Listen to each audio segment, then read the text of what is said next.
Ang ganitong klase ng content ay isa sa pinakamahirap gawin. Kaya naman kung mahilig ka sa spearfishing adventure, kagaya nito ay baka pwede namang makahingi ng like and subscribe mga kabayan. Thank you! What's up mga kabayan? Mukhang makakasisid na tayo dahil hindi na masakit yung aking tuhod.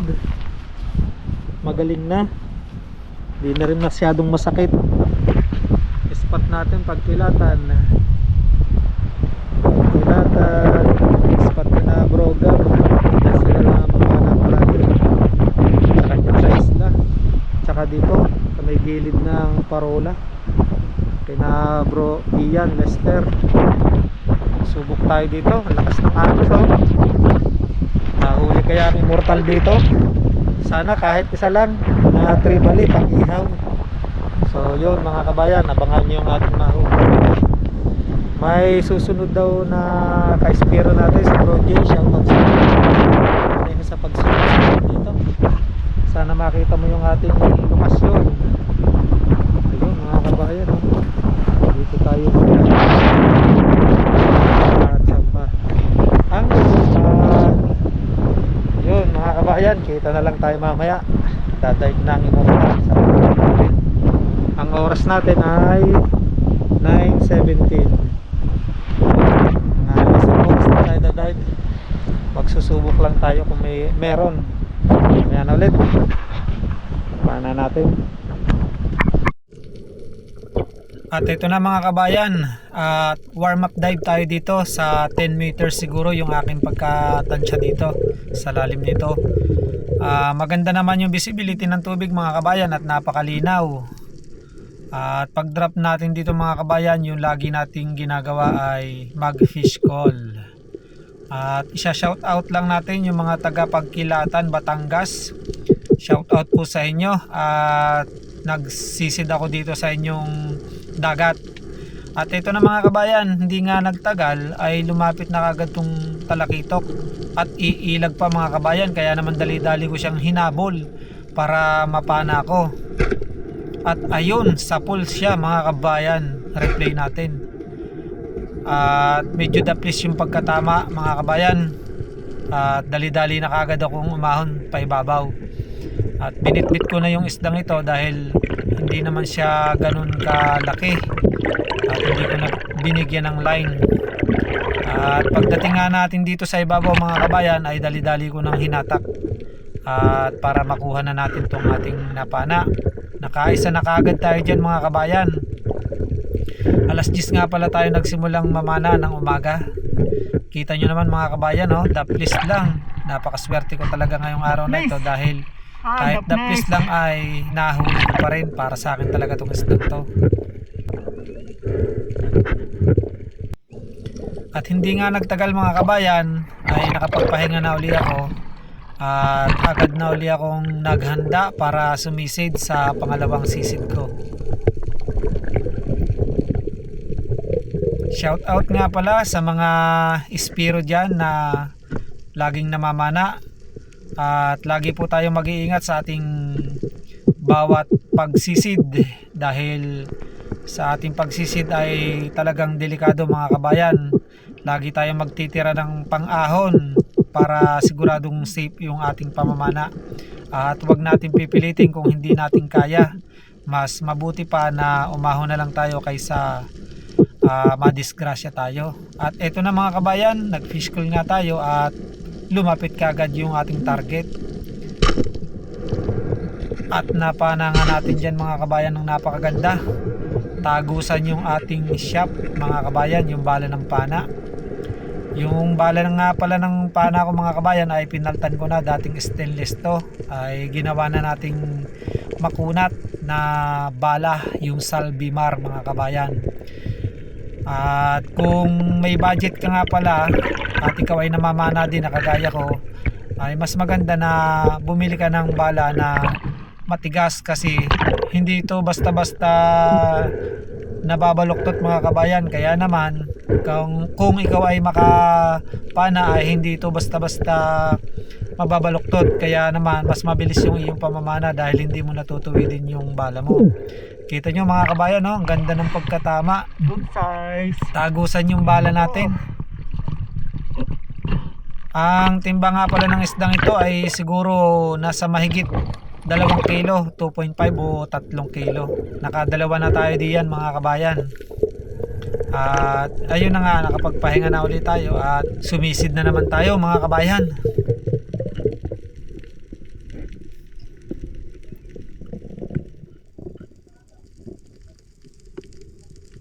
Sana makahuli ulit tayo dito mga kabayan.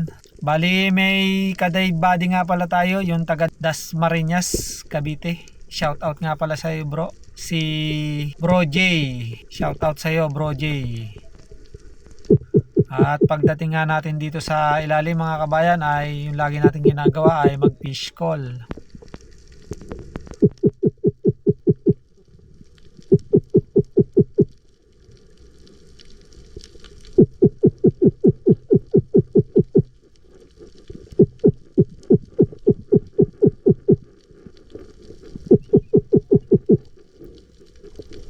At nararamdaman ko na mga kabayan yung mga isda. Ito na mga kabayan, no? Ayun, no? Bluefin tribali.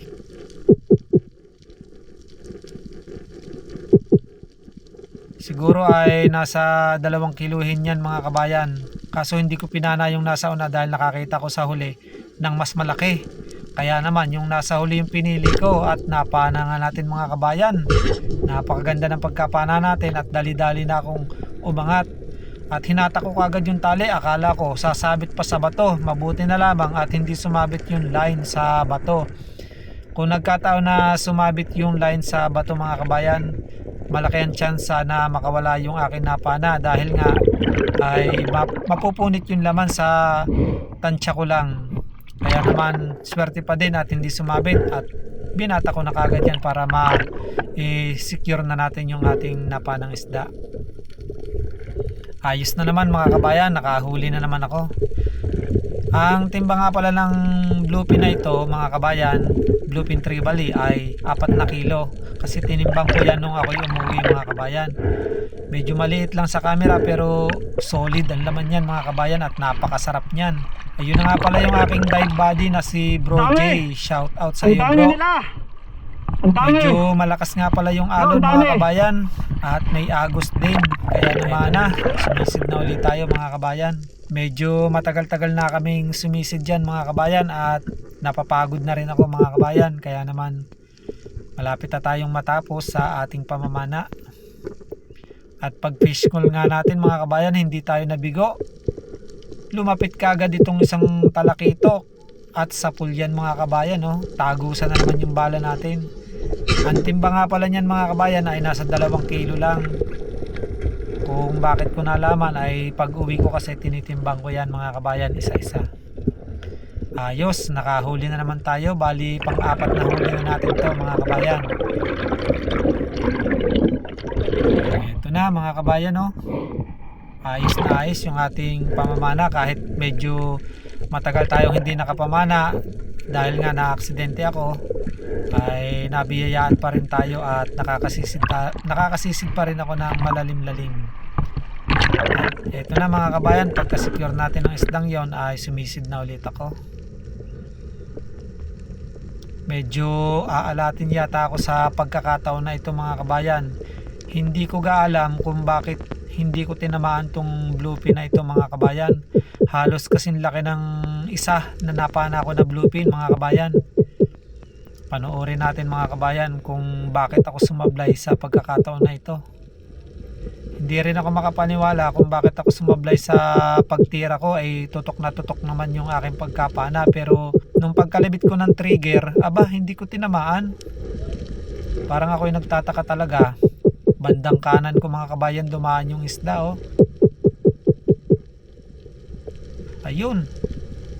Pagpana ako, hindi tinamaan mga kabayan pero tutok na tutok. Kaya pala nung pagkalabit ko pala ng trigger, bigla pala siyang lumangoy ng pakanan kaya hindi ko tinamaan. Napakasayang nun mga kabayan dahil malaki-laki na rin yun. Kaya naman umahon na lamang ako at babawi na lang sa sunod. Medyo napapagod na nga pala ako dyan at nagugutom na din mga kabayan dahil hinapon na kami dito sa spot na ito. At eto na mga kabayan, Nung pagkapana ko nga pala dyan, nung pag-dive ko ulit, ay sumablay na naman ako. Sablay na naman yon mga kabayan. Tulingan yata to, sablay. Napakasayang yung dalawang sablay ko mga kabayan. At ayun na, natapos na tayong pamamana mga kabayan. Umahon na lang tayo. Huli natin mga kabayan. May pang-ulam na naman tayo mga kabayan. Shout out sa inyo lahat mga followers. May pang-ulam na naman tayo.